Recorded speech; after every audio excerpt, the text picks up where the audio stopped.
She said it so calmly that it almost felt rehearsed. My ex is part of my life. That's not changing. And I didn't argue. I just stood there in the kitchen of our home in Scottsdale, Arizona, holding a glass I didn't remember pouring, wondering when silence became my default response. My name is Carter Whitfield, and in that moment, I realized something was already breaking between us, even if nothing had technically ended. Vivian Whitfield had always been composed, not cold, not distant, but controlled in a way that made emotions feel like optional accessories rather than necessities. We met at a charity gala in Paradise Valley, Arizona, where she spoke about architectural restoration like it was poetry, and I remember thinking I had never seen someone so certain of who they were. That certainty drew me in. It made me feel like I was stepping into a life that had structure, purpose, and direction. But certainty has a shadow, and I didn't realize until much later that her certainty left very little room for negotiation. The first time she mentioned him, it was casual.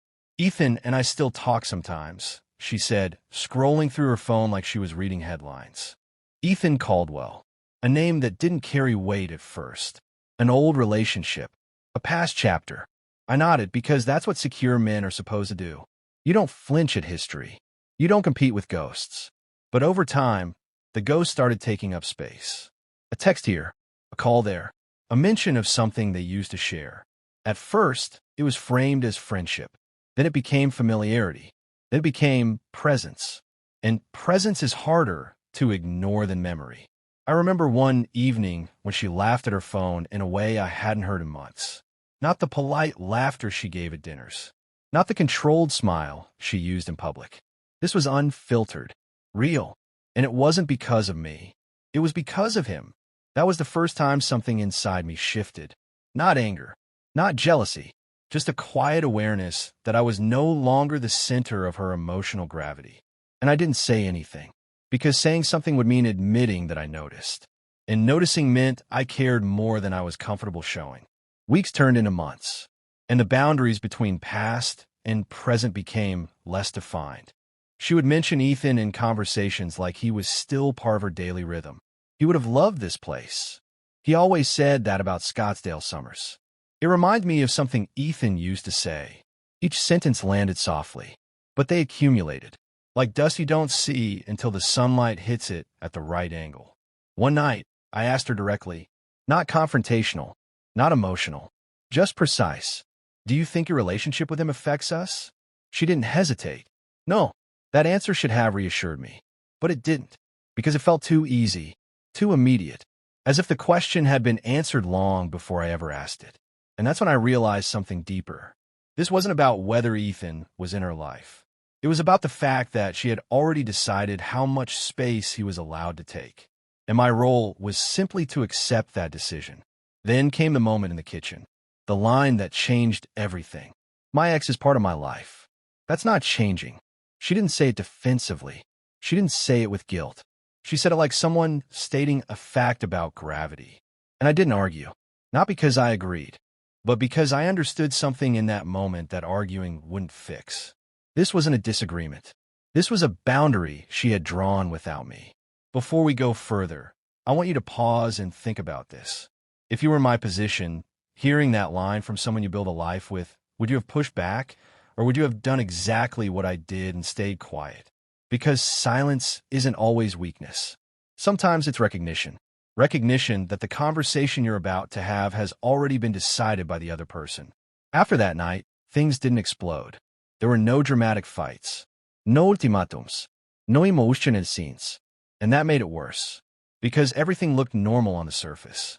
We still hosted dinners, still attended events, still moved through our routines like nothing had shifted. But something had, and it showed up in small ways. I stopped asking about her day. She stopped offering details. We both became more efficient with each other. Polite, functional, distant. One afternoon, I came home earlier than usual. Her phone was on the counter. It lit up. Ethan Caldwell. No context, just his name. And for the first time, I didn't feel curiosity. I didn't feel anger. I felt clarity, because the issue was no longer about what she was doing. It was about what I was allowing. And that's a harder truth to face. I didn't confront her about the message. Instead, I started observing. Not her behavior, my own. How often I adjusted myself to avoid discomfort.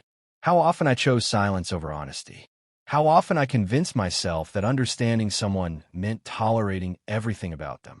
And slowly, a pattern emerged. I had been negotiating my own boundaries without realizing it, giving ground in places where I should have stood still. Not because she asked me to, but because I wanted the relationship to feel stable.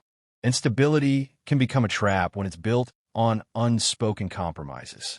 The real turning point didn't happen in a dramatic moment. It happened during a quiet dinner at home. She was telling me about a project, something about a client in Beverly Hills, California. And in the middle of the conversation, she said, "Ethan actually gave me a similar idea years ago." And I just looked at her, not with anger, not with frustration, just with a level of detachment that surprised even me. And she noticed. "What?" she asked. And for the first time, I didn't soften my response. "I think you've already decided what kind of marriage you want." She didn't respond immediately, and that silence was different. It wasn't controlled. It wasn't composed. It was uncertain, which meant something had shifted, because for the first time, I wasn't adjusting to her certainty. I was introducing my own. Before we move forward, think about this carefully. Do you believe a relationship can truly work if one person defines the rules without the other? Or does that imbalance always surface eventually? She finally spoke. "What are you saying?" And I kept it simple. "I'm saying I don't think I fit into the version of this relationship you've already decided on." There was no yelling, no dramatic reaction, just a long pause that carried more weight than any argument ever could. In the weeks that followed, we had conversations we should have had months earlier. About boundaries, about expectations, about what it actually means to build a life with someone. And the reality became clear.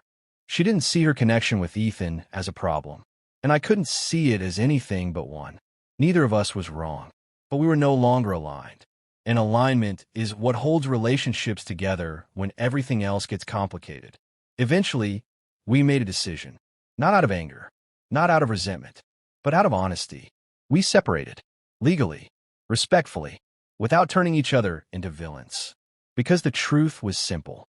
We weren't fighting over a person. We were confronting a difference in values that had been there from the beginning. We just didn't recognize it soon enough.